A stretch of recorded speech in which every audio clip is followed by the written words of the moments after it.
my mind, I guess it goes like that. Today I've got Daphne here with me. We're going to do a demonstration with what is probably one of the coolest products I've ever seen, and I would have loved this if it was around when I was in clinic.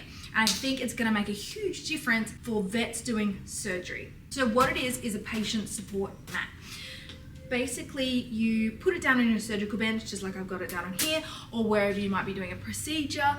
And this is going to form like the perfect groove around your patient so that they aren't rolling back and forth. If it's a deep-chested dog, you need this. It is to reduce the need for those kind of towel rolls that people use in clinics, or the supports that people use when they're doing x-rays. These can be used for x-rays as well. There's two different sizes. This is the small and this is the large one. This is one I'm going to use for an example, but this kind of gives you can kind of see, used for cats and small dogs. I probably use this for Daphne size as well. But how it works is you anesthetize your patient if you're doing surgery or x-rays, you know, that kind of positioning that you need.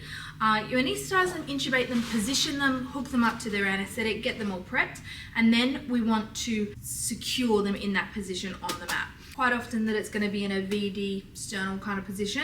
For Daphne, I'm not going to put her on her back because I don't want to stress her out, but I am going to position her so as if she was laying kind of DV, and then I'm going to show you how it works. It looks from the video that it's not really changed at all, but then when you feel it, it makes all the difference. So you got your pump. Daphne's made herself nice and comfortable there, so I might actually just work around her.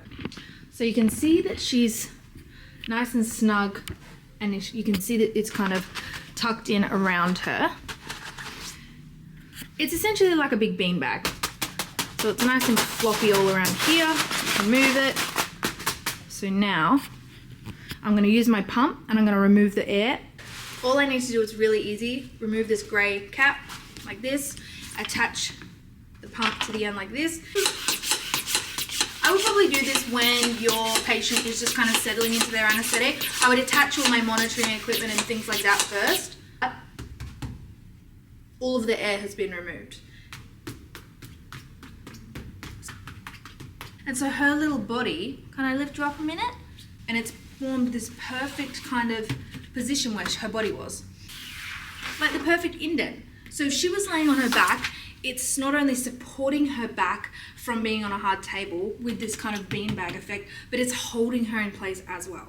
And all we do to let it down is undo this grey nozzle, isn't it? And you can hear the air all come out. And now it's going to go all floppy again.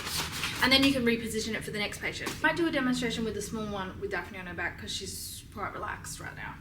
On here, grey nozzle, make sure that that is tight. That's the one that I'm going to take off, and that's where I'm going to pump the air out of. Okay, so she's in position. It's formed a complete trough around her. Her back is nice and comfortable. She's very comfortable right now. She's going to fall asleep. So I'm going to insert this into here. You're a good girl. That in and remove the air.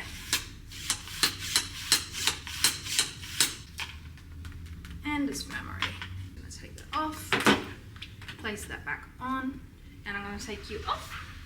Yeah. And it's formed a perfect trough in there for her. Because it's something, but it's on my mind, I guess it goes